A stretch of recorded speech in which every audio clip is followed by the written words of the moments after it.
예배 시작하겠습니다. 성도 여러분 반갑습니다. 비록 저희가 함께 잠시 모이지는 못하지만 그 안에서 또 하나님의 그 인도하심을 구하며 우리는 함께 이 온라인이라는 공간에서 또 함께 예배합니다. 여러분 밴드에 예배합니다 댓글 달아주시고 또 마음을 모아 우리 이 시간 예배로 나아가도록 하겠습니다. 찬양하겠습니다.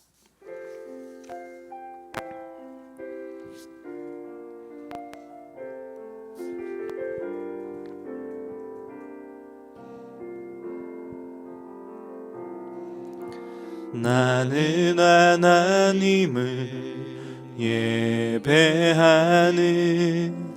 예배자입니다.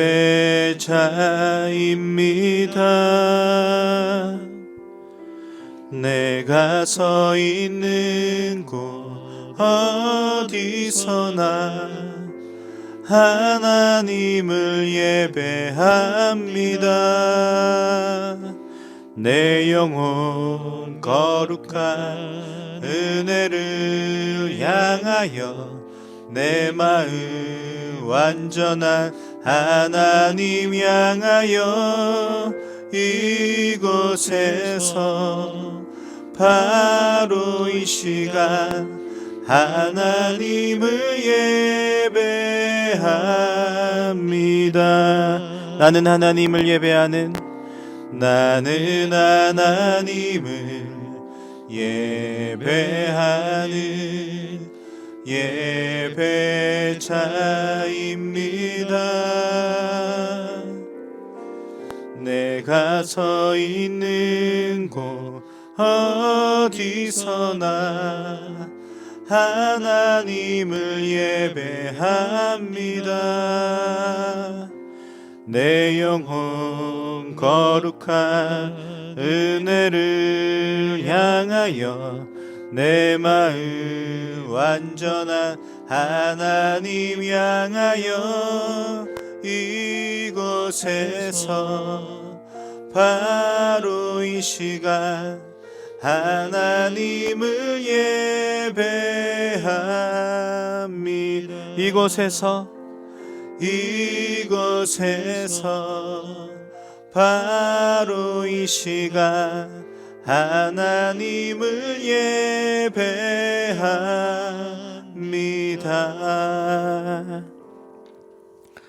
이 시간 우리 감사 나눔의 시간인데요. 성도 여러분 한 주 또 어떤 감사가 있으셨습니까? 매일 중보기도 밴드에 올라오는 기도 제목들을 보면 우리의 삶이 참 많이 변화되었고 어려운 상황 가운데서도 우리가 감사하고 있음을 또 다른 감사를 발견하고 있음을 보게 됩니다. 여러분 한 주 동안에 여러분 삶 가운데 주어졌던 많은 감사들을 시간 여러분의 배우자와 그리고 여러분의 가족들과 그리고 또 홀로 이 시간 이 예배를 드리시는 분들은 하나님께 우리 감사의 고백을 한번 드려봤으면 좋겠습니다. 우리 한번 이 시간 고백 드려볼까요?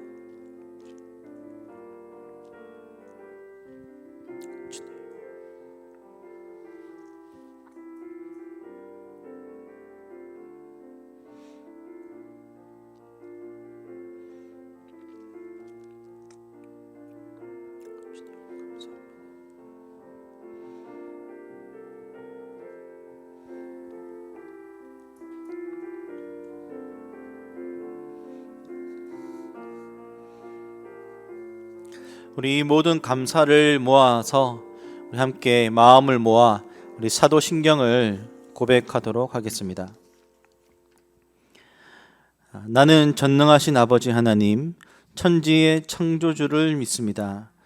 나는 그의 유일하신 아들 우리 주 예수 그리스도를 믿습니다. 그는 성령으로 잉태되어 동정녀 마리아에게서 나시고 본디오 빌라도에게 고난을 받아 십자가에 못 박혀 죽으시고 장사된 지 사흘 만에 죽은 자 가운데서 다시 살아나셨으며 하늘에 오르시어 전능하신 아버지 하나님 우편에 앉아 계시다가 거기로부터 살아있는 자와 죽은 자를 심판하러 오십니다.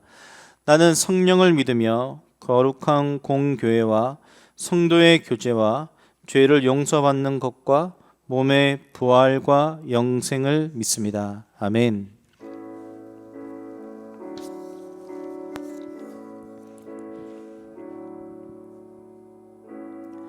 하늘의 문을 여소서, 이곳을 주목하소서. 주를 향한 노래가 꺼지지 않으니 하늘을 열고 보소서. 이곳에 임재하소서. 주님을 기다립니다. 기도의 향기가 하늘에 닿으니 주여 임재하여 주소서. 이곳에 오셔서 이곳에 앉으소서. 이곳에서 드리는 예배를 받으소서. 주님의 이름만이 오직 주의 이름만 이곳에 있습니다. 하늘의 문을 여소서. 하늘의 문을 여소서. 이곳을 주목하소서. 주를 향한 노래가 꺼지지 않으니 하늘을 열고 보소서. 이곳에 임재하소서. 주님을 기다립니다. 기도의 향기가 하늘에 닿으니 주여 임재하여 주소서. 이곳에 오셔서 이곳에 앉으소서. 이곳에서 드리는 예배를 받으소서. 주님의 이름만이 오직 주의 이름만 이곳에 이곳에 오셔서 이곳에 앉으소서. 이곳에서 드리는 예배를 받으소서. 주님의 이름만이 오직 주의 이름만 이곳에 있습니다. 아멘. 우리 안에 기쁨을 주신 그 주님께 우리 감사하는 마음으로 우리 박수 치면서 각 가정에서 또 율동을 아시는 분들은 율동까지 우리 마음을 모아 함께 찬양하겠습니다. 오 이 기쁨, 오 이 기쁨, 주님 주신 것. 오 이 기쁨, 주님 주신 것. 오 이 기쁨, 주님 주신 것. 주께 영광 할렐루야. 주만 찬양해.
치면서 손뼉 치면서 즐겁게 찬양해.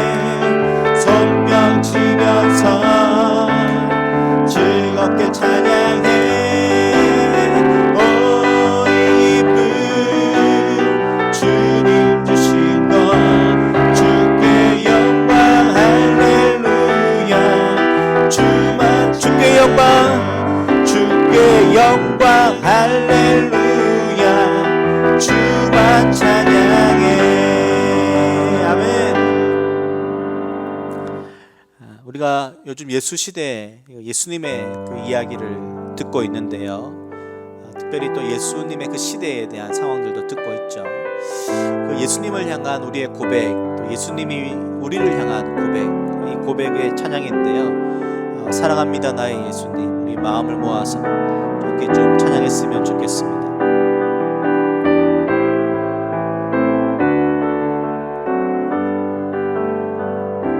사랑합니다 나의 예수님. 사랑합니다 아주 많이요. 사랑합니다 나의 예수님. 사랑합니다 그것뿐이. 다시 한번 고백합시다. 사랑합니다. 사랑합니다 나의 예수님. 사랑합니다 아주 많이요. 사랑합니다 나의 예수님. 사랑합니다 그것뿐이에요.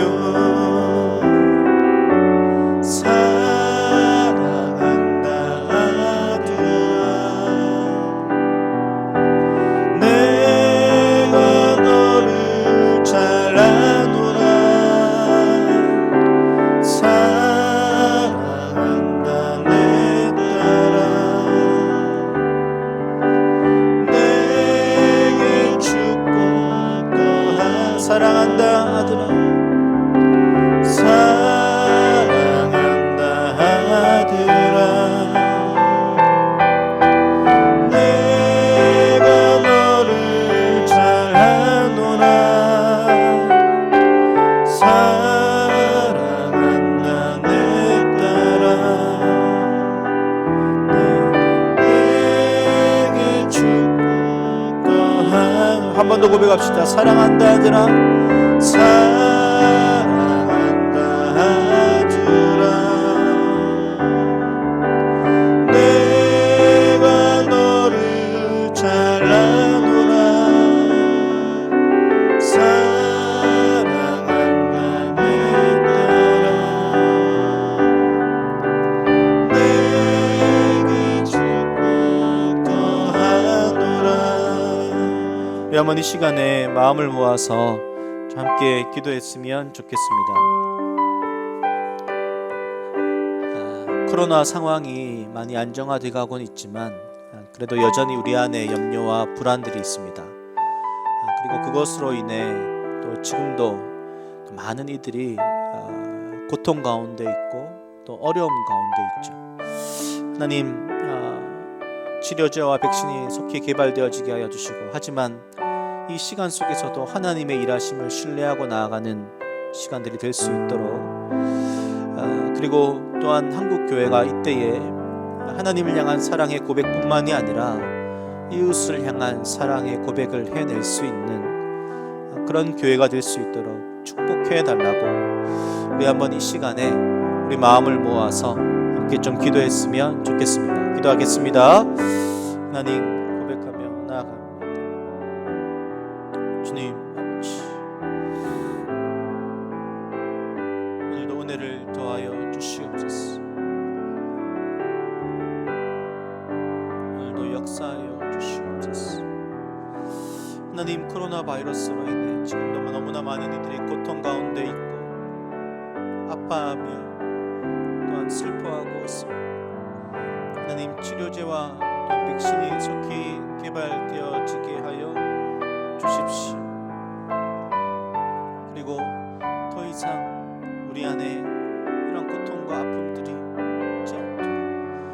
이것을 위해 또 수고하는 많은 이들, 정부 관계자들, 또한 의사와 간호사들, 그리고 주님 전 세계에 또한 고통 가운데 있는 많은 이들을 돌보아 주시고 지켜주시고 인도하여 주십시오. 하나님, 그 은혜가 필요합니다. 뿐만 아니라 주님, 한국교회가 이때에 하나님을 향한 사랑의 고백 뿐만이 아니라 사회를 향한, 또한 주님 이웃을 향한 참된 믿음의 모습들을 보일 수 있는 그런 은혜들이 있게 하여 주십시오. 주님, 우리의 예배를 받으시고 역사하여 주십시오.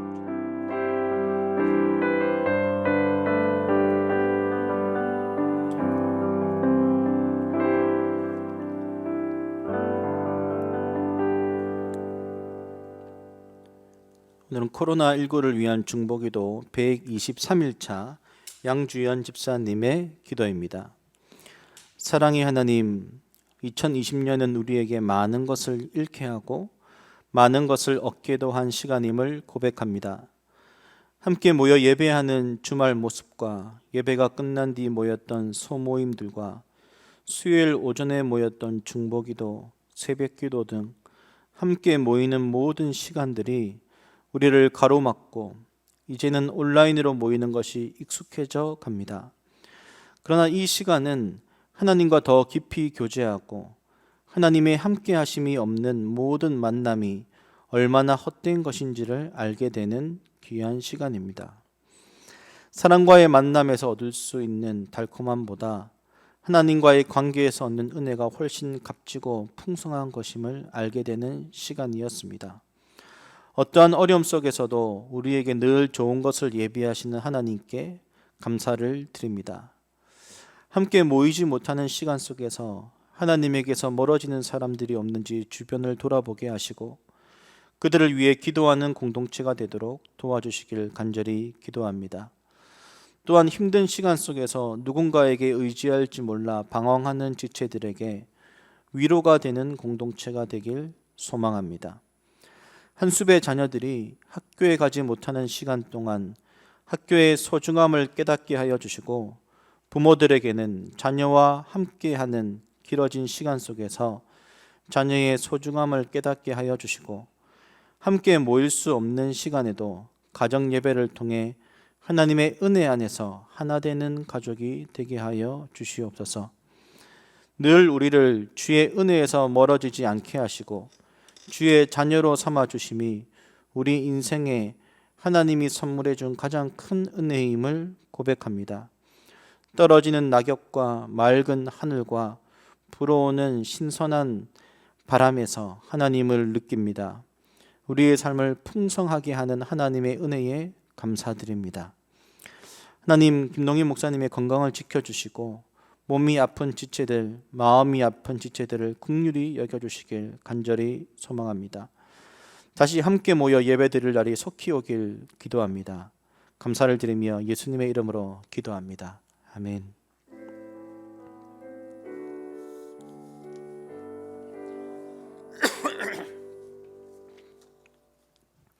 오늘 우리에게 주신 말씀은 누가복음 3장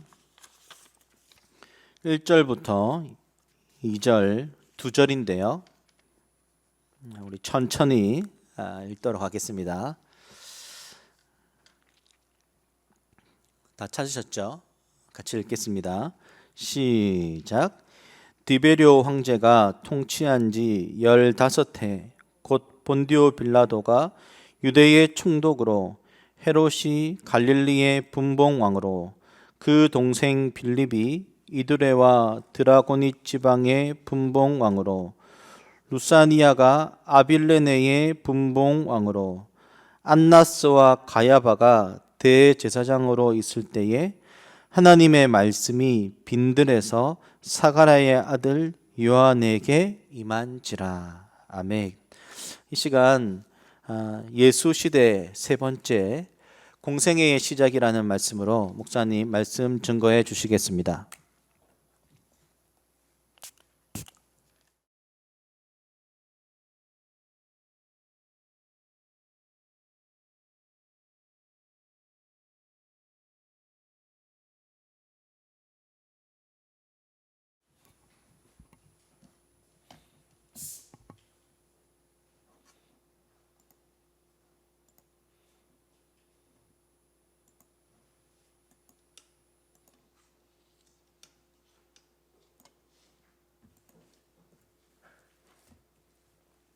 반갑습니다.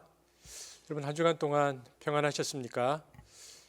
계절의 변화가 또 많이 느껴지네요. 특별히 이제 아침 저녁으로 일교차가 심한데 또 건강 유의하시길 바라고, 또 바깥 단풍도 예쁜데 또 단풍도 보시고 하늘도 보시면서 쉽지 않은 시간들을 보내고 있지만 마음의 여유가 있으면 좋겠다, 그런 생각이 듭니다. 제가 기도하고 말씀 전하겠습니다. 사랑의 하나님, 오늘도 우리 사랑하는 지체들이 모여 하나님께 예배합니다. 성령 하나님께서 우리의 예배 가운데 함께 하시며, 또한 말씀을 듣는 자나 전하는 자가 하나님 앞에 겸손한 마음으로 말씀을 받게 하시며, 또한 말씀대로 살아낼 수 있는 용기와 은혜도 허락하여 주시며, 특별히 이 영상을 보는 모든 이들에게도 동일한 하나님의 은혜가 있도록 인도하여 주옵소서. 예수님 이름으로 기도합니다. 아멘. 저와 여러분이 오늘 본 누가복음 이 3장 1, 2절 본문은 예수님의 공생애를 시작하는 부분입니다. 우리가 지난주까지 살펴보았던 1, 2장이 예수님께서 공생애를 시작하시기 전 유년 시절 이야기를 다루는 부분이고요. 또 오늘부터 저와 여러분이 보게 되어지는 본문들은 예수님의 공생에 해당되는 누가복음의 본론에 해당되는 그런 본문입니다. 누가는 예수님의 생애를 기록할 때에 다른 복음서 기자들과 달리, 마태나 마가나 요한과 달리 확연히 다른 한 가지 특징이 있었습니다. 그것은 예수님의 공생애를 기록하면서 꼭 로마 역사나 유대 역사를 삽입한다는 것입니다. 우리 함께 읽어볼까요? 누가복음 2장 1절인데 한번 같이 읽어보겠습니다. 시작. 그때에 아구스도가 영을 내려 천하로 다 호적하라 하였으니. 현대인의 성경으로 이 구절을 한번 읽어볼까요? 함께 읽겠습니다. 시작. 로마 제국 전역에 인구조사를 하라는 명령을 내렸다. 그러나 이와 달리 마태나 마가나 요한복음에는 몇 년도에 누가 무슨 일이 있을 때 어떤 일이 일어났다라는 역사적 기록이 없습니다. 연대기적 기록을 하지 않았기 때문에 다른 복음서를 보았을 때는 예수님께서 언제 태어나셨는지 모르는 거죠. 그런데 누가만 가이사 아구스도가 천하로 호적하라는 영을 내렸을 때에 예수님이 태어났다라는 그 로마의 역사를 기록하고 있습니다. 그래서 2절도 보면요, 우리 2절도 같이 읽어볼까요? 시작. 이 호적은 구레뇨가 수리아 총독이 되었을 때에 처음 한 것이라. 현대인의 성경으로 좀 읽어볼까요? 시작. 이 인구조사는 구레뇨가 시리아의 총독으로 있을 때에 처음으로 실시한 것이었다. 그러니까 누가는 이런 식으로 구체적으로 로마 연대표와 연결시켜서 로마 역사를 배경으로 예수 그리스도의 탄생을 기록하고 있습니다. 이것이 누가복음의 독법입니다. 그렇다면 마태나 마가나 그리고 요한복음과는 달리 누가는 왜 역사적 사실에 집중했을까?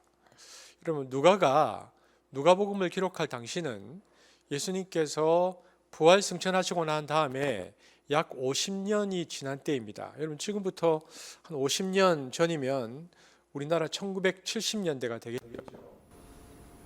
기억이 가물가물거리는 것도 분명히 있을 것입니다.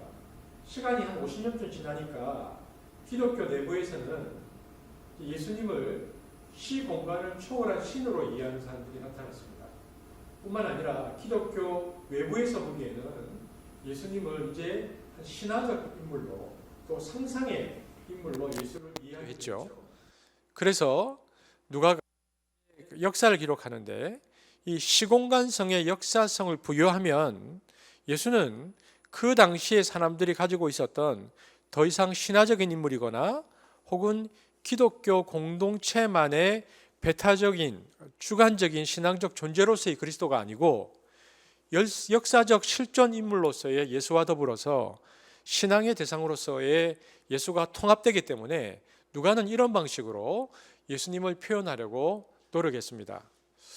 여러분, 히스토리라는 말은 역사로 번역되는데 이것을 우리 그리스도인들은 히즈 스토리, 그의 이야기로, 예수님의 이야기로 재해석하지만 그러나 그 히스토리라는 용어를 최초로 쓴 사람은 헤로도투스라는 그리스 사람입니다. 예수님보다 약 400년 전 인물인데요. 이 사람이 쓴 역사 이야기 제목을 히스토리라고 했는데, 즉 그리스인들에게는 이처럼 역사적 인식이 있었다는 것입니다. 누가는 그리스 배경을 가지고 있었고요. 의사였고 당대의 지식인이었습니다. 그리고 누가복음을 쓸 때에 그 누가복음의 내용을 받았던 사람, 그러니까 누가복음의 독자가 된 사람은 누가복음 1장 3절에 보면 데오빌로라는 사람이었는데, 이 사람은 로마의 귀족이었습니다. 그래서 누가가 이 사람을 향해서 이제 편지를 썼는데, 한번 같이 읽어볼까요? 시작. 모든 일을 근원부터 자세히 미루어 살핀 나도 데오빌로 각하에게 차례대로 써보내는 것이 좋은 줄 알았노니. 그러니까 당시 데오빌로와 같은 로마의 귀족들은요, 그리스 문명에 익숙해져 있었습니다. 이처럼 그리스 세계관을 가진 사람들에게는 그래서 이런 역사적 방식으로 복음을 전해야 더 설득력이 있고 그들에게 받아들여졌습니다. 그러므로 누가는 하나님의 어떤 일들, 하나님의 역사가 일어났을 때에 이것이 로마 역사의 어느 때에 이런 일이 일어났다는 식으로 정확하게 역사적 시공간성을 부여했고요. 이렇듯 역사적 실존 인물로서 예수를 이야기하므로 그리스 사고방식에 익숙한 데오빌로라는 사람에게 정확하게 복음을 전하고 싶었던 것입니다. 역사적 사실과 연계를 통해서 이처럼 예수 그리스도를 증명하는 방식은 그리스 세계를 향한 누가의 전도 방식이었습니다. 우리가 이제 그런 관점에서 오늘 본문 누가복음 3장 1, 2절 사람 이름이 많이 나오지만 한번 천천히 같이 한번 읽어보겠습니다. 시작. 디베르 황제가 통치한 지 15해 곧 본디오 빌라도가 유대의 총독으로, 헤롯이 갈릴리의 분봉 왕으로, 그 동생 빌립이 이두레와 드라고니 지방의 분봉 왕으로, 루사니아가 아빌레네의 분봉 왕으로, 안나스와 가야바가 대제사장으로 있을 때에 하나님의 말씀이 빈들에서 사가랴의 아들 요한에게 임한지라. 여러분, 이것이 복음을 전할 때에 예수를 단순한 어떤 신앙의 그리스도나 혹은 신앙적 교훈만 주는 분이 아니라 역사적 맥락에서 예수님을 그려내는 방식입니다. 이처럼 누가는 예수님을 비역사적인 인물 혹은 시공간성이 없는 인물로 묘사하지 않았다는 것입니다. 우리가 지금 예수 시대의 설교 세 번째 시간을 지나고 있는데요. 예수 시대의 설교의 목적 중 하나는 이처럼 우리가 고백하는 신앙의 그리스도와 역사의 예수를 성서적으로 통합하는 데에 그 목적이 있습니다. 그러기 위해서는 먼저 예수 시대의 역사와 당시 팔레스타인 지역에 대한 정치 사회적인 인식을 우리가 확보해야 합니다. 그래야 예수의 성육신적 시공간성을 구체적 역사적으로 우리가 확보할 수 있고요. 그 위에 주와 그리스도로서의 신앙 고백이 덧입혀질 수 있기 때문에 그러합니다. 오늘은 그래서 이러한 배경 속에서 말씀을 좀 전하려고 합니다. 오늘 본문은 예수님께서 탄생하신 이후에 30년이 지나서, 이때가 AD 26년입니다. AD 26년이 되었을 때에 드디어 세례 요한과 예수님이 공적인 삶, 말하자면 30년 동안의 사생활을 내려놓으시고 하나님 나라를 위한 하나님의 아들로서의 공적인 삶을 시작하는 본문입니다. 누가는 그 3장의 예수님의 공생애를 기록하는 방식에 있어서도 3장 1절에서는 로마사를 기록하고 있고 2절에서는 유다 역사를 삽입하고 있습니다. 1절을 보면 디베르 황제가 통치한 지 15해 이렇게 되어 있습니다. 우리 현대인의 성경으로 다 함께 읽어보겠습니다. 시작.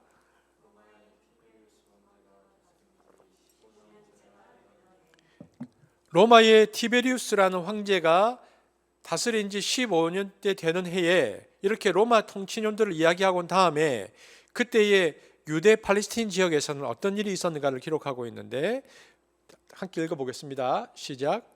곧 본디오 빌라도가 유대의 총독으로, 헤롯이 갈릴리의 분봉 왕으로, 그 동생 빌립이 이두레와 드라고니 지방의 분봉왕으로, 루사니아가 아빌레네의 분봉왕으로, 이처럼 예수님의 공생애를 시작했던 그때에 로마와 유대 지역의 정치적 상황을 설명하고 암시하는 통치자 이름을 쭉 열거하고 있습니다. 아주 독특하죠.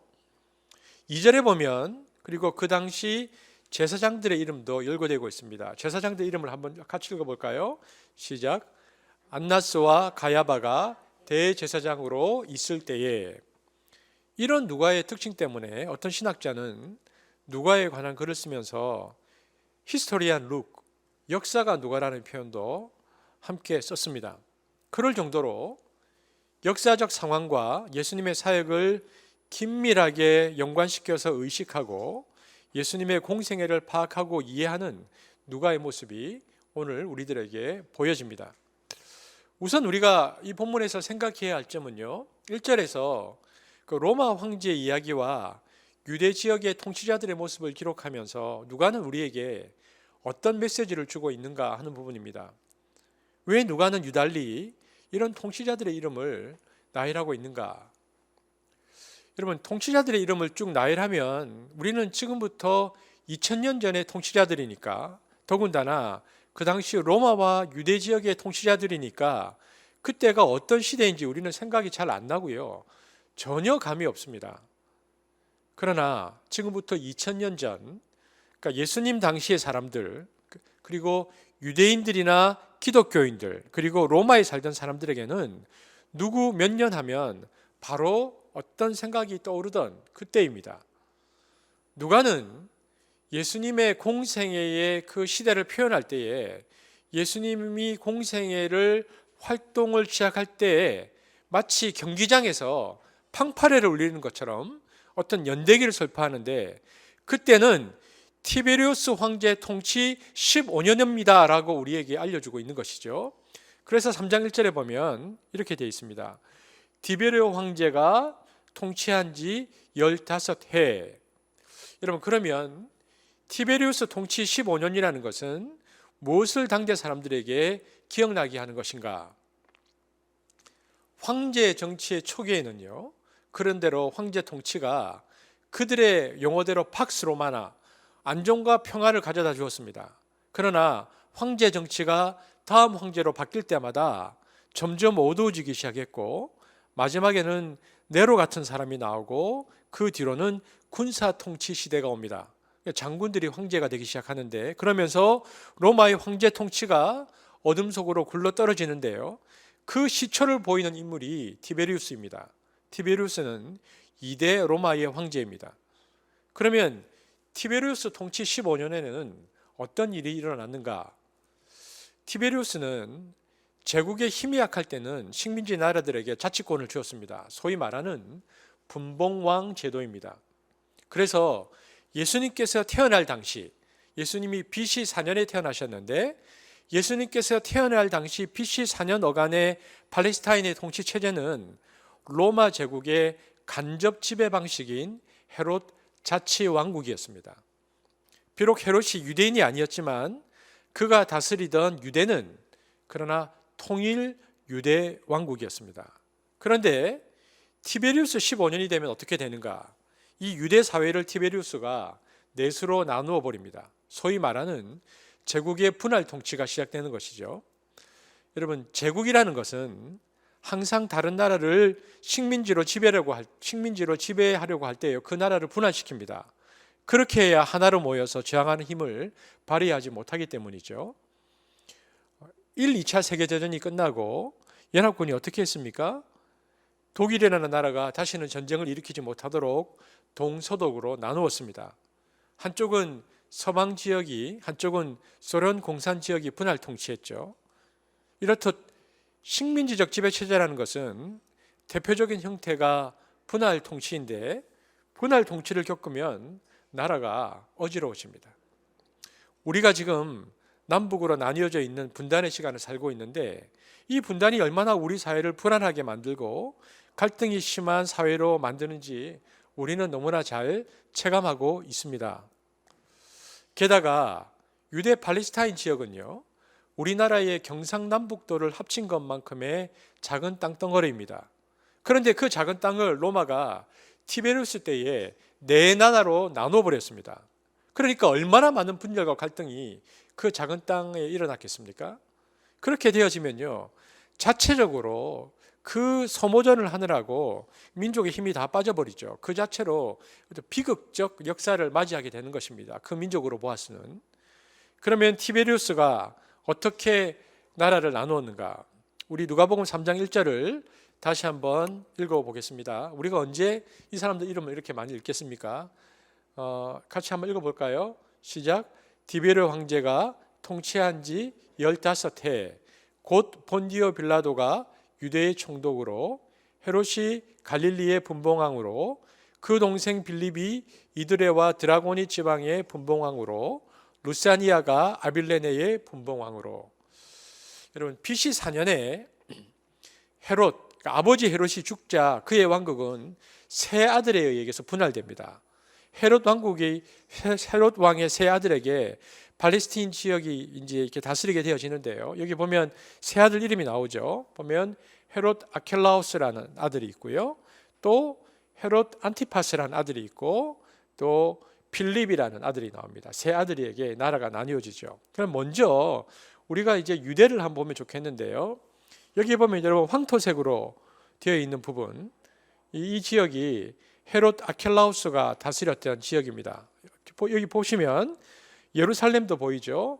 그리고 베들레헴도 보이고 사마리아 지역까지 헤롯 아켈라우스가 이렇게 다스렸습니다. 여러분, 마태복음 2장에 보면 2살 이하의 어린아이를 학살한 인물이 이제 아버지 헤롯인데, 그때 요셉과 마리아가 아기 예수를 데리고 이집트로 피신했다가 이제는 그 아들 헤롯 아켈라오가 유대 지방의 왕이 되었다는 소식을 듣게 되어지고 돌아오는 장면이 있습니다. 마태복음 2장 22절 한번 읽어볼까요? 시작. 그러나 요셉은 아켈라오가 그 아버지 헤롯을 이어서 유대 지방의 왕이 되었다는 말을 듣고 그곳으로 가기를 두려워하여서, 그래서 어떻게 했죠? 여러분 기억나십니까? 꿈의 지시를 받아서 그곳으로 가지 않고 북쪽 지방 갈릴리 지방으로 가서 나사렛이라는 동네에서 살게 되었다. 이렇게 성경이 말하고 있습니다.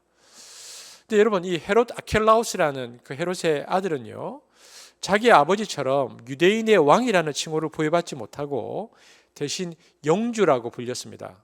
그리고 겨우 10년간 집정한 후에 로마에 의해서 폐위되는데, 그러니까 자기 아버지가 죽은 BC 4년부터 AD 6년까지만 다스렸습니다. 그리고 AD 6년부터는 유대는 로마 제국의 3급 성령에 속해서 유대와 예루살렘 지역은 총독 지배 체제로 바뀝니다.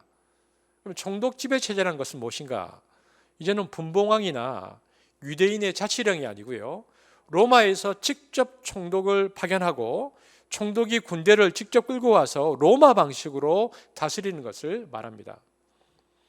우리에게 가장 잘 알려진 자는요, 본디오 빌라도라는 인물입니다. 본디오 빌라도는 원래 스페인 출신입니다. 로마가 원래 이탈리아 사람들로 장군을 만들고 통치자를 만들었지만은 이탈리아 사람만으로는 세계를 평정하기가 어려웠습니다. 그래서 다른 나라 사람들 중에서 싸움을 잘하는 사람들을 받아들여서 장군으로 삼는데, 여러분 그 글라디에이터라는 영화를 보면은 거기에 나오는 장군이 스페인 출신입니다. 본디오 빌라도도 스페인 출신인데 스페인 출신들이 당시에 용맹했고 싸움을 잘했던 것 같습니다. 본디오 빌라도도 이렇게 총독이 되어서 오는데요, AD 6년부터 그 땅에 쭉 총독들이 바뀌겠죠. 그러면서 본디오 빌라도가 유대 땅으로 총독으로 왔을 때는요, AD 26년입니다.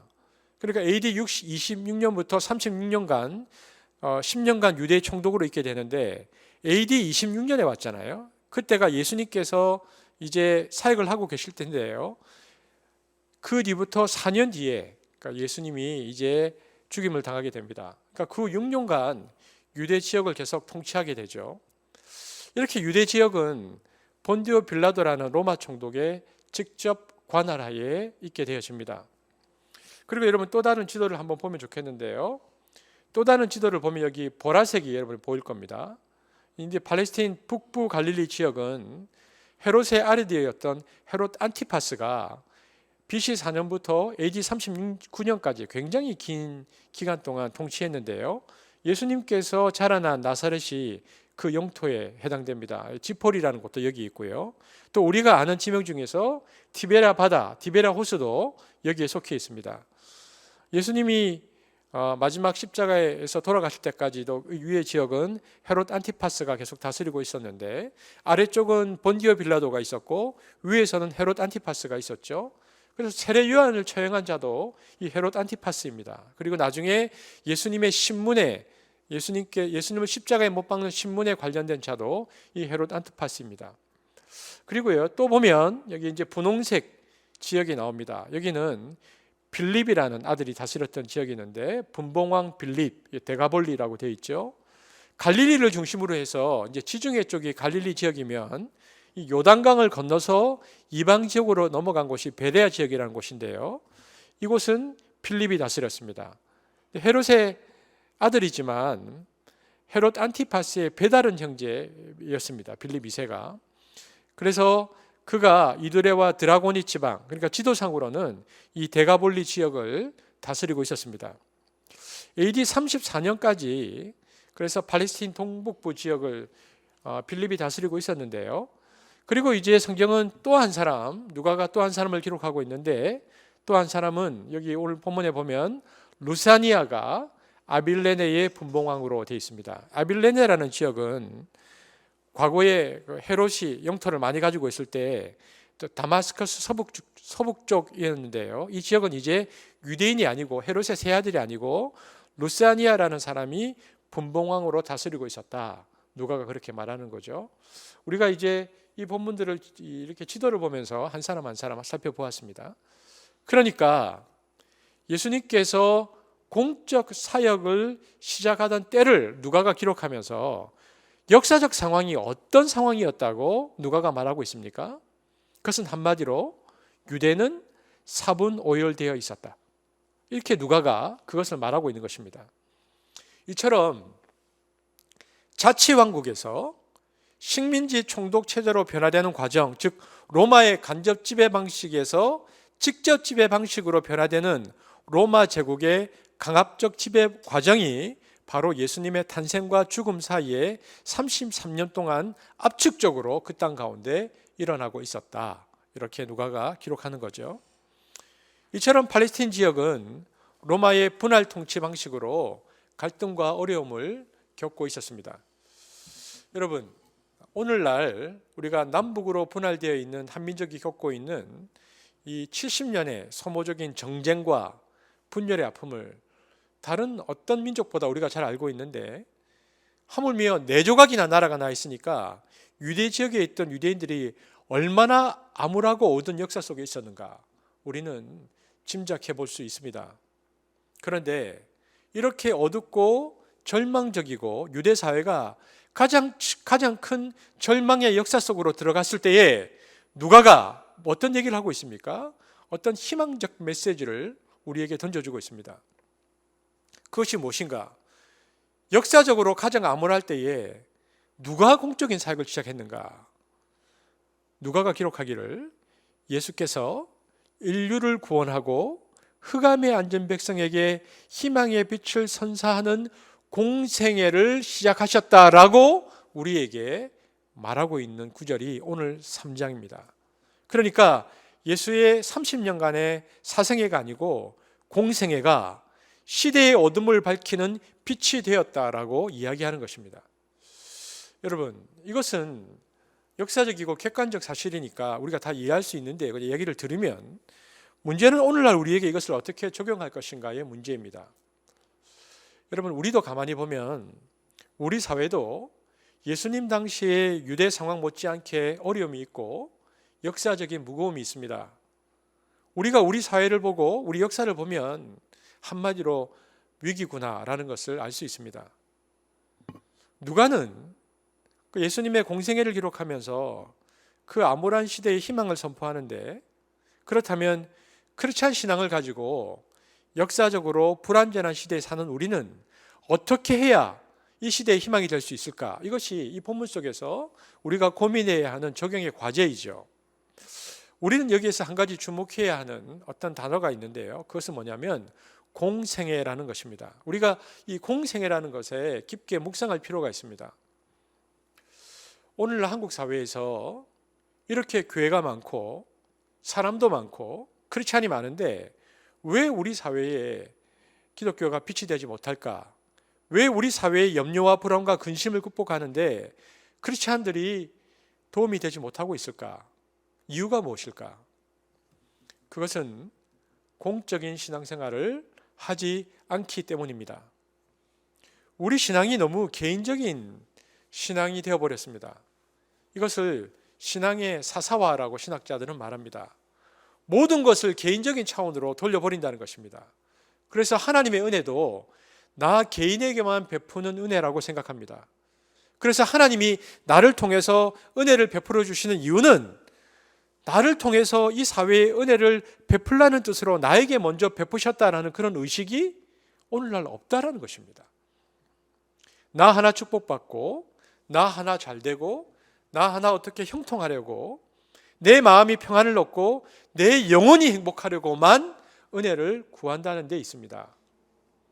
여러분, 그런데 은혜만 그렇습니까? 은사도 마찬가지입니다. 하나님이 병 고치는 은사, 방언의 은사, 사랑하는 은사, 섬기는 은사를 각 사람에게 재능에 따라 많은 것을 주셨는데 그것을 우리가 어떻게 합니까? 우리 시대와 역사 속에서 그것을 통해서 어떻게 이 세상을 섬길 것인가 이런 생각을 하지 않습니다. 이 은사를 아주 이기적인 방식으로 사용하죠. 그래서 어떤 분은 이런 말을 합니다. 한국 교회의 문제는 신앙의 공공성이 없다. 한국 크리스찬들은 하나님께서 나에게 은혜를 베푸시는데 은혜를 어떻게 공공적 차원에서 실천할 것인가에 대한 고민을 하지 않는다라는 것입니다. 하나님도 개인의 하나님이요, 은혜도 개인적인 은혜요, 은사도 내 개인을 위한 은사요, 교회도 교회 자체를 위한 공동체가 되어 버린 것이죠. 그래서 교회가 아주 이기적인 집단으로 바뀌어 버렸습니다. 그래서 교회가 많아질수록 주변과 소통하지 않고 주변을 섬기지 않고 이기적인 집단으로 점점 변해가는 안타까운 한국 교회의 모습이 나타납니다. 그러므로 한국 교회의 위기란 무엇인가? 그것은 한마디로 신앙의 개인화입니다. 여러분, 예수님의 공생애를 누가가 기록하면서 당시의 유대 통치자들, 그러니까 티베루스 15년이라는 이 상징적 이 구절을 통해서 그 당시의 역사적 상황을 아주 세밀하게 이렇게 열거한 이유가 무엇입니까? 누가는 이 말을 하고 싶었던 거죠. 이렇게 어렵고 힘들 때에 예수님은 공적인 생애를 시작하신 분이시다. 예수님은 역사적으로 가장 어두운 그때에 개인적인 삶을 끊으시고 공적인 삶을 위해서 나타나셔서 자신의 생애를 그 시대를 위해서 다 버리셨고 마지막에는 피를 흘리시면서 희생하셨다. 자기 백성과 인류를 위로하시고 회복하시는 길을 여셨다. 누가가 이 이야기를 하고 싶어서 누가복음 3장 1, 2절에서 그토록 자세히 그 시대의 상황과 배경을 설명하는 것이죠. 우리 그리스도인들이 역사적으로 어려울 때일수록 이런 역사적 위기 속에서 이런 역사적 상황 속에서 그리스도인들이 산다는 것이 과연 무엇인가라는 것을 우리가 깊게 고민해 보고요. 또 신앙적 그리고 신앙의 공공적 가치를 우리가 실현하려고 애쓸 때만이 우리는 예수님처럼 시대의 희망이 될 수 있다는 것을 이 본문을 통해서 적용할 수 있습니다. 만약 이것이 없으면 여러분 신앙이 뜨거워도요. 자기 혼자 또는 자기 가족만 복받고 잘 먹고 잘 살자고 하는 한계를 넘어갈 수가 없습니다. 그래서 신앙의 사사성을 넘어서고 신앙의 공공성을 회복하는 것, 이것이 본문을 통해서 우리가 스스로 돌이켜 보아야 할 적용점이다라는 것을 알 수 있습니다. 자, 두 번째 우리가 보아야 할 것은요. 3장 2절로 넘어가면 누가는 예수님의 공생애가 어떻게 시작되었는가라는 시점을 또 다른 관점, 유다사의 관점에서 기록하고 있는데 어떻게 되어 있습니까? 함께 읽어보겠습니다. 시작. 안나스와 가야바가 대제사장으로 있을 때라고 말하고 있습니다.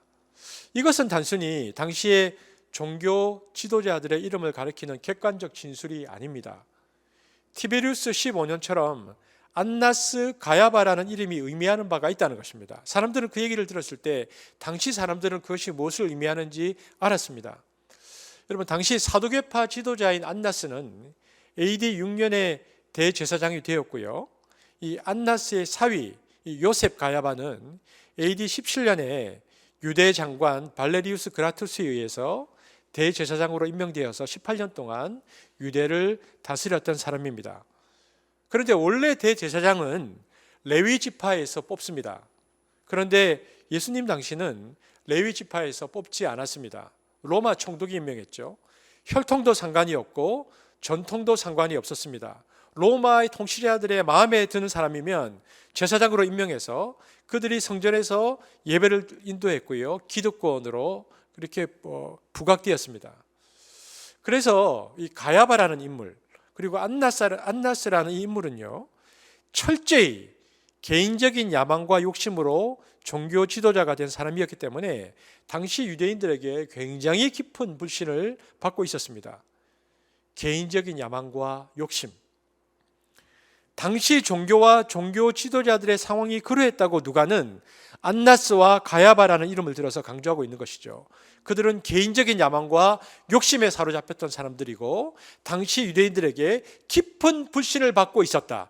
그때에 예수님의 공생애가 시작되었다라고 말하고 있는 것입니다. 오늘날 한국 교회가 한국 사회에서 불신을 받고 있다는 사실을 우리는 잘 알고 있지 않습니까?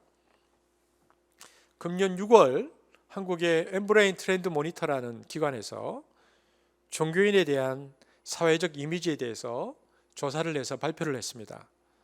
조사 결과를 보면 지금 우리가 얼마나 대단한 영적 위기 가운데 있다는 것을 알 수 있는데요.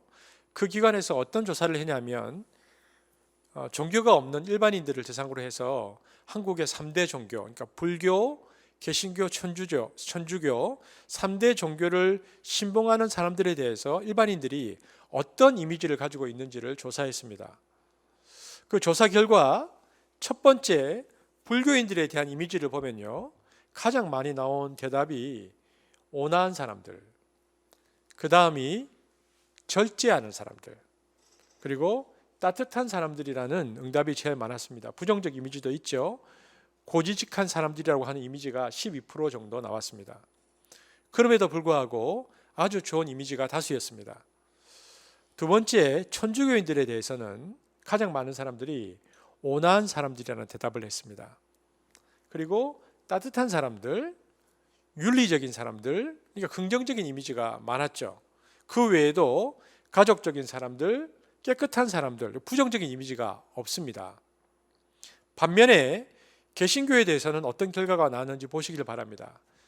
제일 많은 대답이 거리를 두고 싶은 사람들, 두 번째가 이중적인 사람들, 세 번째가 사기꾼 같은 사람들, 그 외에도 이기적인 사람들, 배타적인 사람들, 부패한 사람들, 이런 응답이 나왔습니다.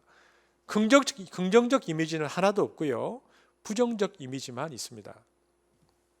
이 조사는 지난 6월 초에 했기 때문에 아마도 개신교인들이 이렇게 부정적인 이미지로 각인된 것은 코로나 집단 감염 사태를 유발시킨 신천지 교파의 영향이 컸다고 볼 수 있습니다. 그런데 최근에 일어난 일들을 통해서 보여준 교회의 모습을 보게 되어지면 꼭 그렇다고만 말할 수 없습니다. 많은 사람들이 만일 지금 조사를 한다면 더 나쁜 결과가 나왔을 거라고 생각도 합니다. 여러분, 이 조사 결과를 보면요, 정말 참담한 신경을 금할 수가 없습니다. 일반인들이 개신교인들에 대해서 가지는 이미지들을 한번 생각해 보십시오. 거리를 두고 싶은 사람들, 무슨 뜻입니까? 가까이 하기 싫은 사람들이라는 것입니다. 사기꾼 같은 사람들, 이중적인 사람들, 이기적인 사람들, 배타적인 사람들, 부패한 사람들, 이 모두는 예수님께서 가르치신 덕목에 정반대되는 이야기들입니다. 우리 기독교인들이 예수님께서 가르쳐 주신 대로 살지 않고요, 얼마나 반대로 살았는가를 바깥의 눈을 통해서 확인받는 거죠. 이 현실로 인해서 우리 주님이 얼마나 마음이 아프시겠습니까? 우리 안에서는, 기독교 내부에서는 우리는 그렇지 않다, 나름대로 뭐라고 말하더라도 믿지 않는 사람들은 이제 웬만해서는 기독교인들이라는 말을 듣지 않을 것이고요, 교회 안에 남아있는 사람들 중에서도 생각이 있는 사람들은 교회를 떠날 생각을 하는 겁니다. 이게 뭔가? 이것이 지금 우리가 마주한 영적 위기입니다. 청년들이 한국 교회에 대해서 희망을 잃어버리고 교회를 떠나는 것입니다. 예수님께서 내가 십자가에 달려서 모든 걸 쏟아내고 죽었는데, 그런데 한국에서 그 결과가 부패한 사람들, 이중적인 사람들, 가까이 하기 싫은 사람들이라고 나왔다면 예수님께서 그러면 내 희생이 뭐냐라고 말씀하시지 않겠습니까?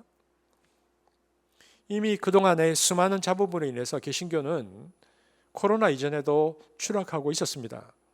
그런데 이번 코로나 사태로 인해서 그 추락은 가속화될 것입니다. 오늘은 종교개혁 주일입니다. 우리가 얼마 전 또 500년 종교개혁 주일 기념일이라고 떠들썩하기도 했었는데요. 여러분, 요한 칼빈은 종교개혁을 하면서 교회를 하나님 나라의 인스티튜드라는 단어를 썼습니다. 기독교 강요라는 책 제목이 여기 보시면 알겠지만 인스티튜트입니다. 오늘날로 말하면 학교라는 뜻인데 16세기 종교개혁자들이 가졌던 교회론이죠. 여러분, 학교는 세 가지가 있습니다. 공립학교가 있고 사립학교가 있고 학원이 있습니다. 교회가 하나님 나라의 인스티튜트, 교육기관이라면 어떤 학교가 되어야 하는가? 그것은 공립학교, 즉 공교회가 되어야 하는 것입니다. 우리가 신앙의 공공성을 회복한다는 것은 교회의 공교회됨을 선언하는 것입니다. 우리가 사도신경을 고백할 때에 거룩한 공교회를 믿사오며, 이 공교회라는 말이에요, 교회는 사적인 것이 아니라는 것입니다. 교회는 개인적인 것이 아니고 개인 소유가 아니다라는 뜻입니다. 무엇보다 우리가 기억해야 할 것은 교회는 교회의 것도 아닙니다. 이것이 하나님의 공교회입니다. 여러분, 하나님의 선교, 미시오 데이라는 아주 중요한 선교적 용어가 있습니다. 이것은 하나님은 교회를 세상으로 파송하시는 분이시다라는 뜻이죠. 사도행전 2장 1절에서 4절에 보면 교회는 성령 하나님의 창조물입니다. 그러므로 교회는 전적으로 하나님의 소유에 속합니다. 하나님은 교회를 세상으로 파송해서 하나님 나라를 구현해가는 선교를 이루시기를 원하십니다. 즉, 교회는 선교를 위한 도구입니다. 그러니까 선교를 행하는 주체가 교회가 아니고 하나님 자신이라는 것입니다. 성부는 파송하셨고, 성자는 스스로 선교사가 되어서 이 땅에 오셨고, 성령은 지금도 하나님의 선교를 교회를 통해서 이끌어 가십니다. 그러므로 교회는 교회가 주체가 되어서 무엇을 하는 것이 아니고 철저히 성령께서 하나님 나라의 선교를 위하여 하시고자 하는 일에 길을 내어 드려야 하는 것입니다. 지나가시게 하는 사역, 성령께서 마음껏 지나가시게 하는 사역, 이것이 교회의 역할입니다. 그러니까 교회는 교회를 위해서 존재하는 것이 아니라는 것입니다. 철저히 잃어버린 영혼을 찾고 하나님이 원래 만드신 세상을 회복하시기 위한 선교적 도구로서의 역할을 감당하는 것, 이것이 교회입니다. 교회 자체가 그래서 공적인 교회라는 말입니다.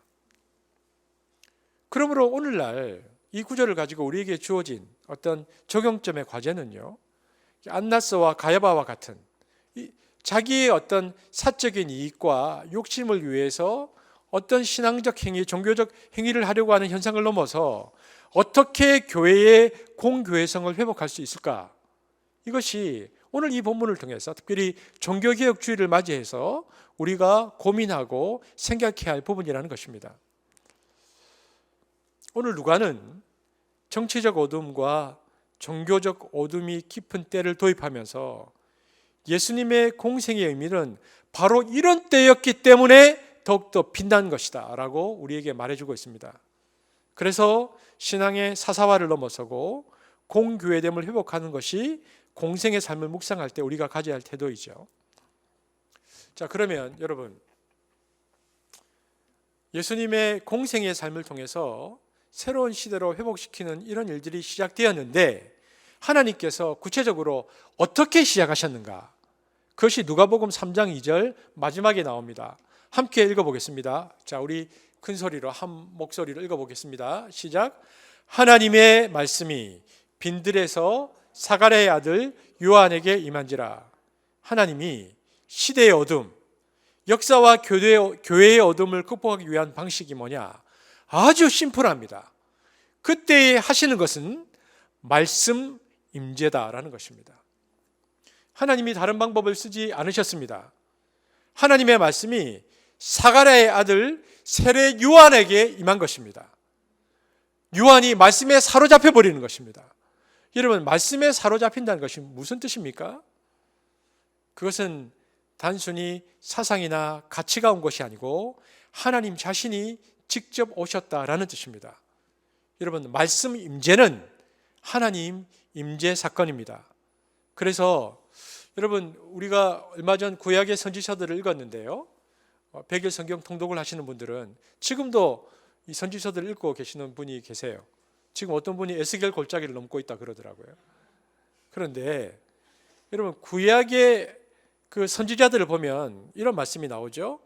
주 여호와의 말씀이 내게 임하였으니 라고 하는데 히브리어로 코 아마르 아도나이라는 표현입니다. 구약에서 아주 중요시되는 표현인데 이 사람들에게 하나님의 임재가 임하면요, 그 사람들은 즉시 그 자리에서 꿇어 엎드립니다. 그리고 경배를 하죠. 그 자리가 곧바로 지성소로 바뀝니다. 왜냐하면 하나님의 말씀이 임하는 것은 하나님의 어떤 의미나 메시지가 오는 것이 아니고 하나님 자신이 임하는 것이기 때문에 그러합니다. 그래서 바로 예배로 바뀌죠. 경배로 바뀌죠. 하나님 말씀 임재는 그래서 하나님의 임재입니다. 하나님은 그 말씀과 함께 자기 백성에게 임하시는 것이죠. 여러분, 그러면 하나님의 말씀이 빈들에 있는 세례 요한에게 임하니까, 하나님 자신이 그 빈들에 임해버리니까 무슨 일이 일어납니까? 캄캄한 밤중에 횃불 하나 타오르면 어디서 왔는지 모르는 불나방들이 타 죽는 대로 계속 끌려오는 것처럼요, 하나님이 임재하시면 하나님에 대한 진정한 갈구가 있는 영혼들은 저절로 끌려 들어오게 되어 있습니다. 왜 가는지 모르게 몰려오는 것입니다. 끌리듯이 그곳으로 향합니다. 이상한 거룩한 성령님의 이끌림을 받아서 사람들이 그곳으로 몰려옵니다. 여러분, 하나님의 임재가 그만큼 중요한 것입니다. 교회가 세워질 때에, 교회를 개척할 때에 가장 하나님께 먼저 구해야 하는 것, 가장 중요한 것은 무엇인가? 그것은 공동체에 말씀이 임재하게 해달라고 간구하는 그 하나님에 대한 마음입니다. 10년 전에 이곳에 교회가 세워졌습니다. 여러분, 금년 추수감사주일은 한숙교회가 이곳에 세워진 지 10년이 될 때입니다. 10년 전에 저는 아프리카에 있었습니다. 그때 선교사님들과 함께 시간을 보내고 있었는데 하나님께서 개척에 대한 말씀을 무엇으로 확인해 주셨냐 하면 말씀을 주셨습니다. 이러한 교회가 되라. 그리고 개척 후에 저에게 1000번의 설교를 할 수 있도록 해주셔서 그 하나님께서 주셨던 마음을 가지고 1000번의 설교를 나눌 수 있도록 하나님께서 허락하셨습니다.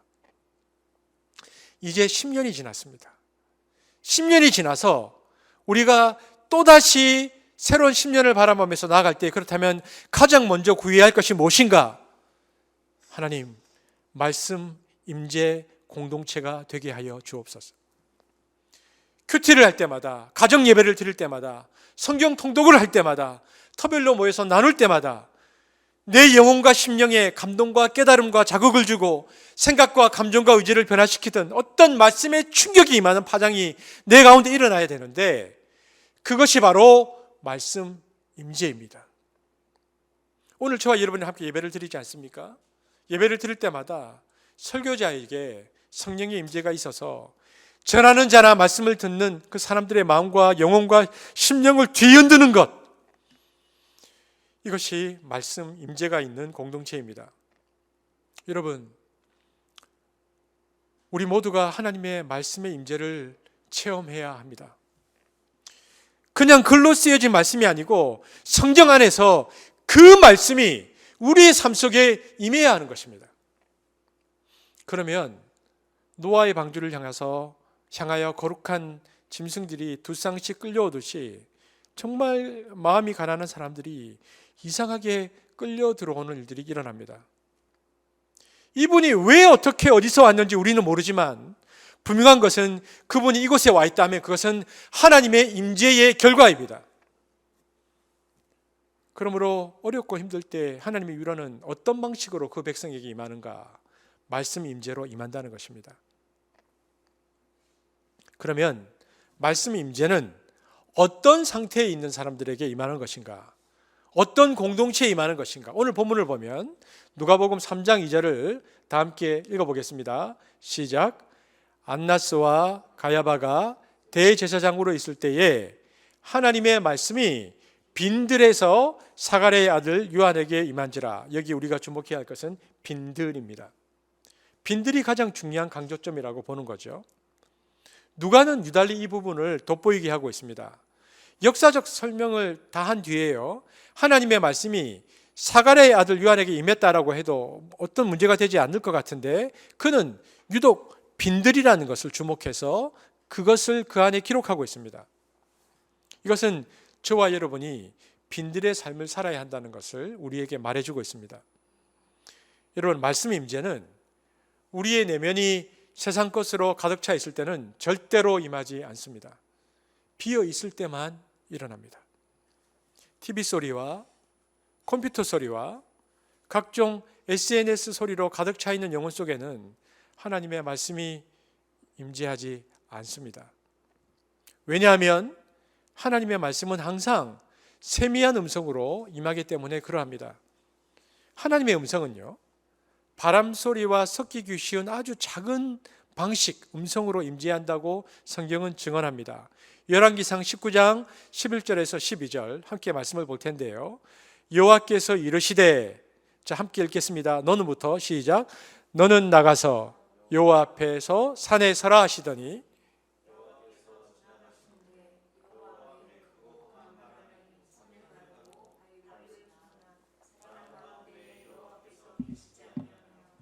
바람 후에 지진이 있으나 지진 가운데에도 여호와께서 계시지 아니하며 또 지진 후에 불이 있으나 불 가운데에도 여호와께서 계시지 아니하더니 불 후에 세미한 소리가 있는지라. 그러니까 이 세미한 음성은 절대적으로 빈 공간, 공명을 필요로 합니다. 여호와께서 지나가시는데 말씀으로 임하시는데요, 세미한 소리로 임하기 때문에, 그래서 빈 공간이 없으면 세미한 말씀은 가득 찬 다른 소음과 함께 휩쓸려서 사라져 버리고 맙니다.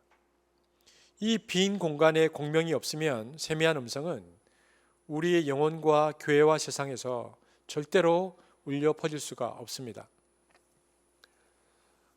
우리가 이제 그 보현이가 이렇게 바이올린으로 연주하는 연주를 이제 가끔씩 듣잖아요. 근데 마치 바이올린이나 비올라, 첼로에 공명이 있을 때만 이렇게 현 위에 이렇게 긁힌 활의 소리가 이렇게 울려 퍼지면서 온 연주호를 가득 채우는 것처럼 하나님의 말씀도 빈 심령 속에 공명을 일으키면서 일어난다는 것입니다. 세례 요한은 이처럼 유대 광야 빈들에서 빈들의 영성을 가지고 하나님의 말씀을 기다렸습니다. 이 사실을 누가는 오늘 아주 날카롭게 드러내고 있죠. 누가복음 3장 2절 함께 다시 읽어볼까요? 시작. 하나님의 말씀이 빈들에서 사가랴의 아들 요한에게 임하니라. 그러면 이 빈들의 삶, 그죠? 말씀이 임하기 전까지 요한이 어떠한 삶을 살았는가? 우리가 다음 주에 좀 살펴볼 텐데요. 이 빈들의 삶이란 것은 과연 무엇일까? 우리가 어떻게 해야 우리의 내면이 빈들의 삶이 될 수 있을까? 그것은 하나님 말씀 외에 다른 모든 것들은 다 무의미하다는 것을 철저히 깨닫는 것입니다. 이것을 처절하게 느끼는 것입니다. 오직 하나님 말씀에 대한 간구로만 내 영혼과 내면이 가득 채워지기를 바라는 것입니다. 그 외의 모든 무의미한 것들을 내버리고 비워져 있는 상태, 이것을 우리는 빈들이라고 말합니다. 여러분, 이 빈들에 우리의 전 존재가 서 있어야 합니다. 이 상태가 되도록 비우고 또 비워내야 합니다. 이 비운다는 것을 우리는 회개라고 부릅니다. 이것은 하나님 말씀보다 내 삶에 더 크게 들렸던 소리들을 하나씩 내 마음속에서 지워나가는 작업입니다. 여러분, 사람의 마음을 가득 채우는 소리는 두 가지입니다. 하나는 세상의 소음과 또 하나는 나의 욕망입니다. 무엇보다도 내 무의식 속에는 타락한 에고가 있습니다. 내 에고의 욕망이 얼마나 큰지 내 영혼의 깊은 곳에서 입을 딱 벌리고 그것을 채워달라고 날마다 소리를 우리에게 지릅니다. 우리가 이것을 이겨내야 하는 것이죠. 그래도 머릿속에 또 의식 속에 드러난 세상의 소리, 욕망의 소리는 우리가 노력해서 하나하나 지워 나가면 됩니다. 그래서 이것은 어떤 의미에서 쉽습니다. 문제는 무의식이나 심층 의식 속으로 내려갈수록 우리의 노력으로는 지워지지 않는다는 것이죠.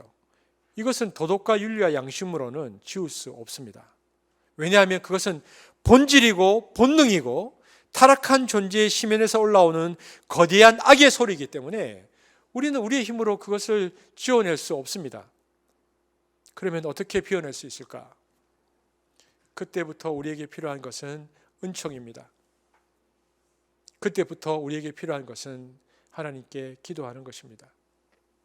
하나님, 내 내면의 깊은 곳에 있는 욕망과 죄를 소멸할 수 있도록 도와주십시오. 여러분, 꿈틀거리는 우리의 욕망의 심연 위에 예수 그리스도의 보혈이 한 방울 두 방울 떨어지는 것을 체험해야 합니다. 우리가 그 은총을 구해야 하는 것이죠. 그럴 때에 양심과 율법과 내 의식의 노력으로 넘어갈 수 없는 무의식의 깊은 심연이 마침내 조용해지는 것을 발견합니다. 은총이 스며드는 것을 볼 수 있는데, 그리고 은총이 스며들면 마침내 욕망의 괴물이 입을 다물고 조용해지는 것을 우리가 보게 되는 것입니다. 영혼 속에 그 욕망 때문에 끊임없이 꿈틀대던 내 자아가 마침내 멈추기 시작합니다. 기도를 통해서 그리스도의 은혜, 그 보혈이 떨어지면서 마침내 그 자아가 멈추기 시작하는 것이죠. 이것이 바로 십자가 안에서의 머무름입니다. 이것을 사도 바울은 말하기를 in Christ, 그리스도 안에서, 혹은 in Holy Spirit, 성령 안에서라고 표현했습니다. 이 in이라는 것은 우리의 존재의 자리를 가리키죠. 이것이 바로 빈들입니다. in the wilderness, 광야에서. 이것이 우리 크리스찬의 자리라는 것입니다. 이처럼 우리의 영혼을 광야로 바꾸고 우리의 영혼을 빈들로 바꾸기 위한 노력을 우리는 회개라고 부릅니다. 이 회개는 의지적인 단계가 있고요, 우리 의지로 감당할 수 없는 부분에 대해서는 무한한 은총을 구해야 하는데, 이것을 우리는 가난함이라고 부릅니다. 내 의지와 노력으로는 도저히 더 이상 내 욕망을 조절할 수 없다는 한계를 아는 사람만이 가지는 가난함, 겸손함, 의리함, 하나님을 향한 깊은 갈구, 이것이 우리를 빈들로 만듭니다. 그리고 이 빈들에서 말씀 임재가 일어납니다. 빈 지성소에서 말씀 충만이 일어납니다. 비운 것만큼 채워집니다. 그렇기 때문에 우리는 끊임없이 비우며 은총을 하나님께 구해야 하는 것입니다. 역사적으로 암울하고 영적으로 어두워질수록 우리 영혼은 어두운 곳에 머물 것이 아니라 광야로 들어가야 됩니다. 그래서 그곳에서 세상의 소음을 끊어내야 하는 것입니다. 비움의 은총 앞에서 가난함으로 기다려야 합니다. 비워지고 비워질 때까지 빈들에서 머물 수 있도록 하나님께 은혜를 구해야 합니다. 그리고 때가 되면 호련히 하나님의 말씀이 저와 여러분의 비워져 있는 내면 속에 들리듯 말듯 세미한 음성으로 임재하십니다. 비워져 있는 것만큼 투명하고 선명하게 울려 퍼지는 놀라운 말씀 임재 체험을 저와 여러분이 하게 될 것입니다. 그리고 그때부터 진정한 신앙생활은 시작되는 것입니다. 여러분, 코로나 기간은 우리들에게 빈들입니다. 하나님은 우리를 빈들의 시간으로 이끌고 계십니다. 이 코로나 기간을 통해서 내 안에 무엇이 있는지를 하나님께서 보게 하십니다.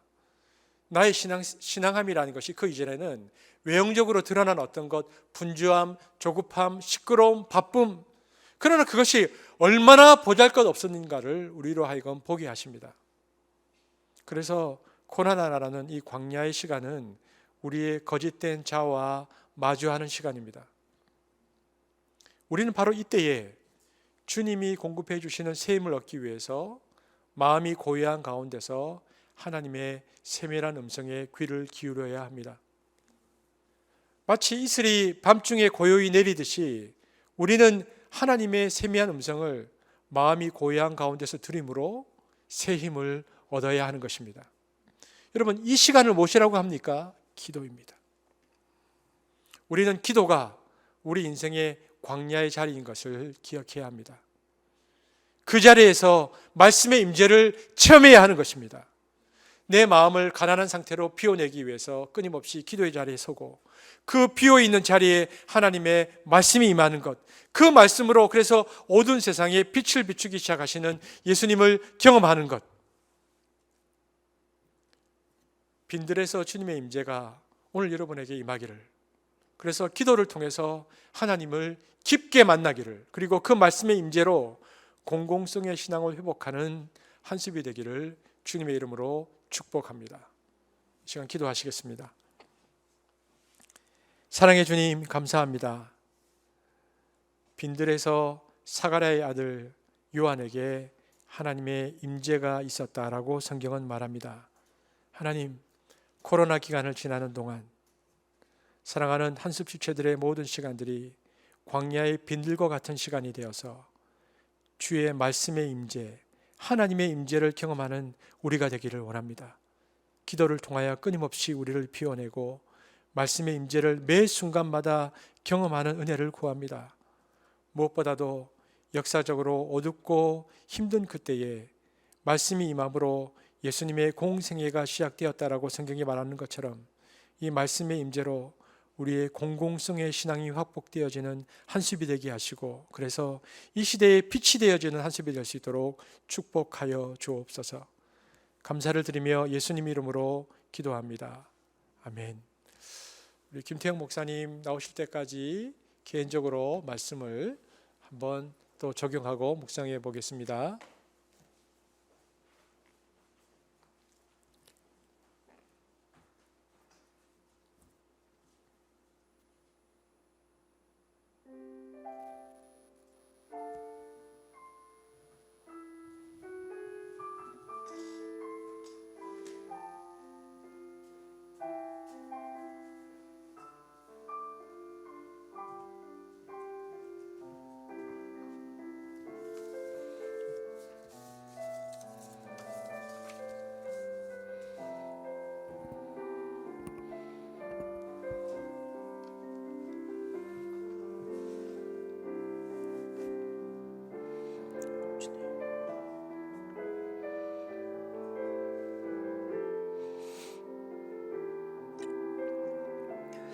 우리 말씀을 한번 생각하면서 우리 한번 이 찬양을 한번 불렀으면 좋겠습니다. 성령이 오셨네.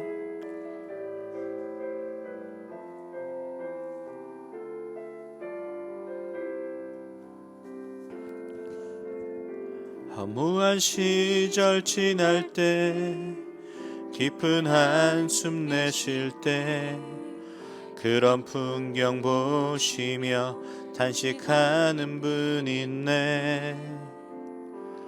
고와 같이 너희를 버려두지 않으리. 내가 너희와 영원히 함께하리라. 억눌린 자, 갇힌 자, 자유함이 없는 자, 피난처가 되시는 성령님 계시네. 주의 영이 계신 곳에 잠자유가 있다네. 진리의 영이신 성령이 오셨네. 성령이 오셨네. 성령이 오셨네. 내 주에 보내신 성령이 오셨네. 우리 인생 가운데 친히 찾아오셔서 그 나라 꿈꾸게 하시네. 성령이 오셨네. 성령이 오셨네. 성령이 오셨네. 내 주에 보내신 성령이 오셨네. 우리 인생 가운데 친히 찾아오셔서 그 나라 꿈꾸게 하시네. 시간 준비된 헌금을 드리는 시간을 가지도록 하겠습니다.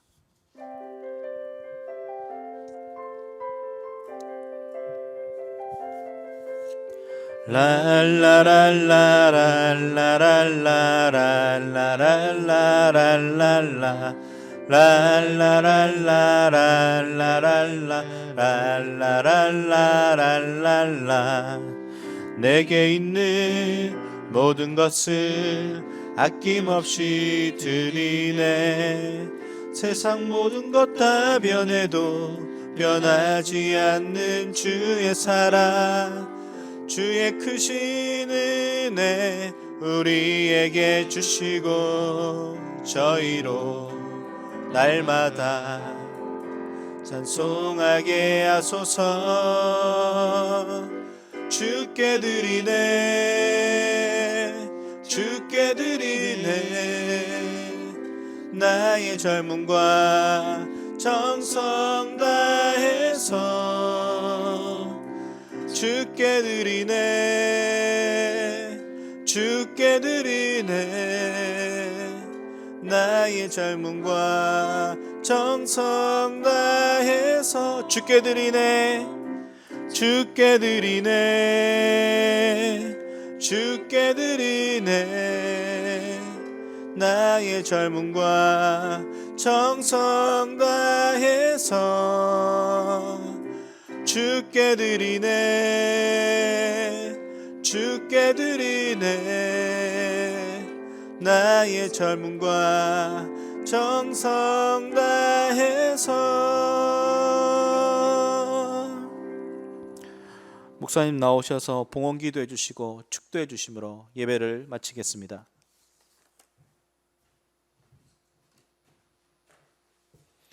하나님 감사합니다. 오늘도 하나님께 드린 우리의 물질을 받아주시기를 원합니다. 이것은 단순한 물질이 아니라 주를 향한 우리의 신앙의 고백이며 우리의 삶을 드리는 것입니다. 하나님 한습 성도의 삶 가운데 함께 하셔서 어떤 순간에서라도 하나님이 우리의 인생의 주인이라는 것을 기억하기를 원합니다. 코로나의 시간을 지나는 동안 또 어렵고 재정적으로 힘든 시기를 많은 사람들이 보내고 있습니다. 특별히 한습의 개인과 가정과 그리고 직장과 사업터 위에 주께서 은혜를 베푸셔서 물질로 인하여 어렵지 않은 은혜를 하나님께 구합니다. 뿐만 아니라 하나님께서 우리에게 무엇을 주셨든 간에 자족할 수 있는 마음 주시기를 원하고 주께서 우리에게 주신 것으로 하나님의 나라의 선교를 위하여 흘려보낼 수 있는 한습이 되도록 우리를 사용하여 주옵소서. 이제 우리가 서로를 위해 축복하고 또 자녀를 위하여 축복하는 시간을 갖겠습니다.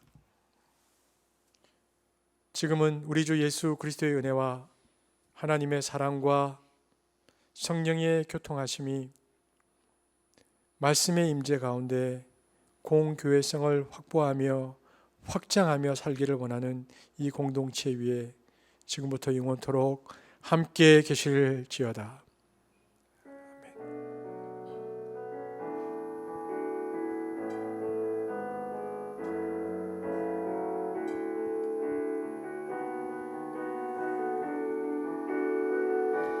모든 영광과 존귀와 능력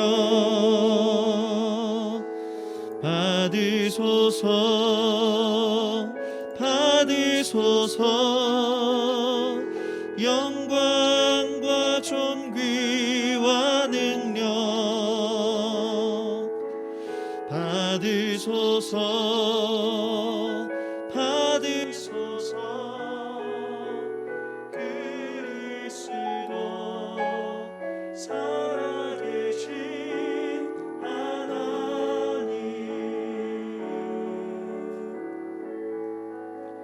예배를 마쳤습니다. 자, 예배 후에 또 퀴즈 시간입니다. 우리 중고등부 우리 자녀들에게 또 문제를 내겠습니다.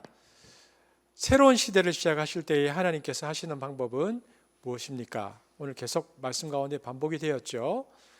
또 우리 장년들을 위한 문제는 이것은 문제라기보다 함께 고민해보고 생각해보자는 뜻으로 문제를 내는 것인데, 한국 교회 문제는 신앙의 공공성의 부재라고 말씀드렸는데, 신앙의 공공성을 위해서 그렇다면 우리가 해야 할 일들은 무엇일까? 한번 같이 고민해 보시고 또 김태형 목사님에게 보내주시면 좋겠습니다. 김태형 목사님 나오시겠습니다.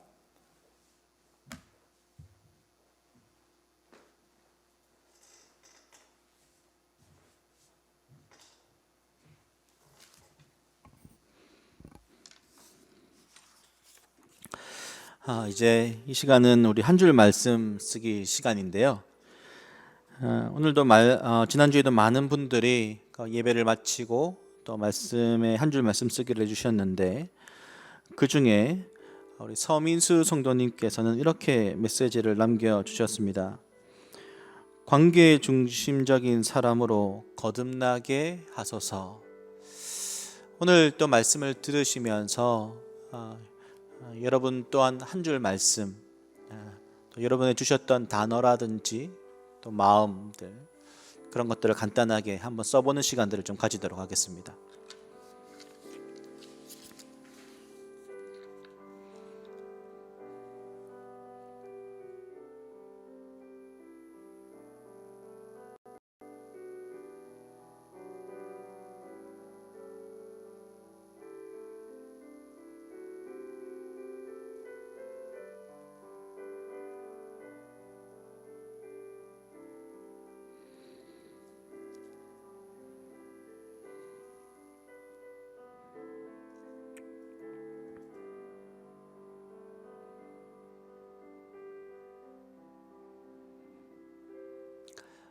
다 쓰셨나요? 네. 계속 광고를 드리도록 하겠습니다. 이제 예배 순서, 터 예배 순서는 한숲지기들에게 공지를 드렸습니다. 여러분 확인하시고 또 터 예배 주일에 대한 것들을 확인하셔서 또 이곳에서 함께 예배 드릴 수 있기를 간절히 바랍니다. 그리고 어제 광고 드렸던 것처럼 토요 광고 때 추수감사주일, 한숲교회 10주년이 되는 해거든요. 여러분 날이거든요. 꼭 기억하시고, 또 한숲교회에서 준비하고 있는 성경 퀴즈 대회, 그리고 어제 또 모두 찬양을 또 불러달라고 이제 부탁을 드렸는데, 여러분 꼭 참여해 주셔서 10주년에 우리 모든 성도들이 함께 찬양하는 그 모습들이 담긴 또 영상이 나갔으면 좋겠습니다. 그리고 오늘 이제 지난 20일 날 우리 류민혁 그리고 정진은 제대를 했는데요. 여러분 박수로 한번 축하한다고 해주시고, 네, 아무튼 여러분 네 광고 후에는 선교사님들의 소식이 이제 매주 오늘은 이제 주일날 나가는 거고요. 토요일과 주일 이렇게 해서 나가려고 하는데요. 여러분 보시고 또 많이 기도해 주시고, 또 2021년도에 선교 작정을 또 미리 마음 가운데 준비하는 시간들이 되었으면 좋겠습니다. 그러면 우리 다음 주 11시에 보도록 하겠습니다. 안녕.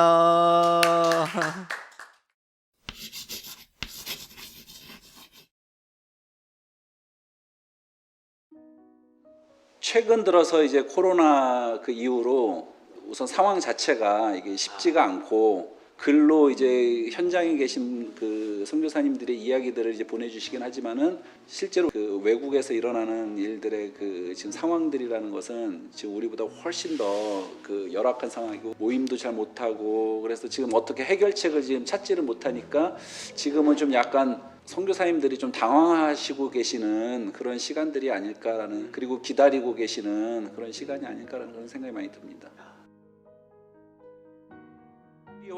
그러니까 우리와 선교사님들과 그 연결이 되는 하나의 통로가 되지 않겠나라는 생각이 듭니다. 왜냐하면 솔직히 많다면 많을 수도 있고 적다면 적을 수도 있는 그런 금액인데, 근데 그런 것들로 인해서 받으실 때 기도로서 이 교회가 후원하고 있겠다라는 생각이 들 때는 굉장한 또 힘들이 되지 않을까 이제 그런 생각도 듭니다.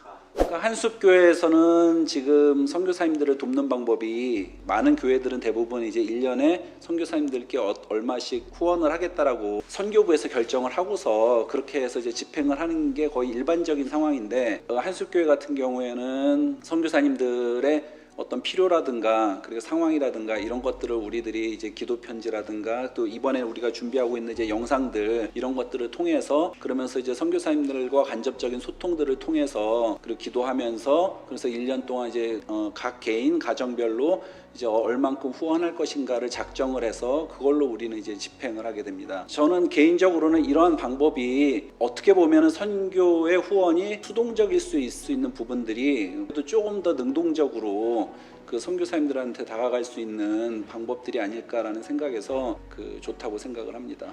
매번 금액이 다르겠네요. 그렇죠. 그래서 좀 극단적인 경우에는 진짜 뭐 10%로 줄어드는 경우들도 있고 그리고 어떤 경우에는 갑자기 또 뭐 한 100%로 늘어나는 경우도 있고 그래서 그거는 정말 뭐 그 기도하는 마음 가운데서 그러니까 성령께서 인도하시는 방향으로 우리는 이제 이런 것들이 집행되지 않나라고 생각을 하고 있습니다.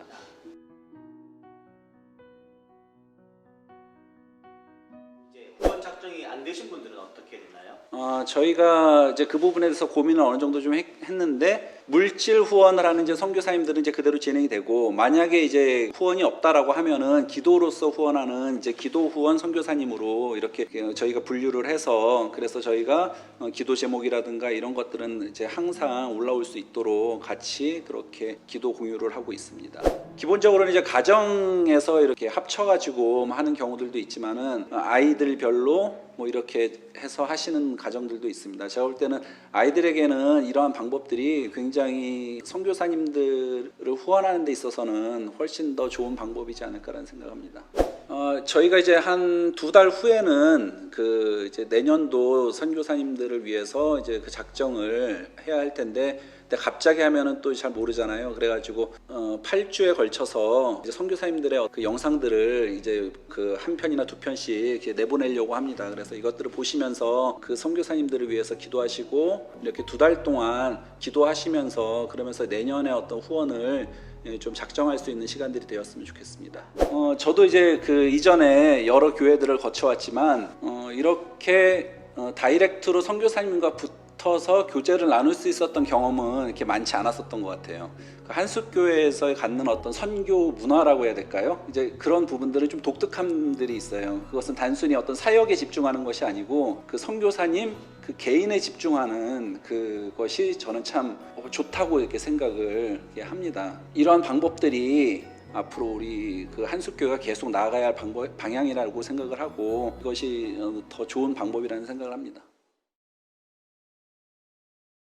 코로나로 인해서 이제 2월부터 한 3개월, 4개월 정도는 거의 이제 집에서 있으면서 이제 오전에는 말씀과 기도로 또 하고 오후에는 운동 삼아 이제 또 강할리 바다를 또 한 번씩 걷고 거의 그렇게 3, 4개월은 지내다가 조금 시간을 좀 활용을 잘해야 될 것 같아서 저녁에 잠깐 이제 아르바이트를 또 시작했습니다. 네.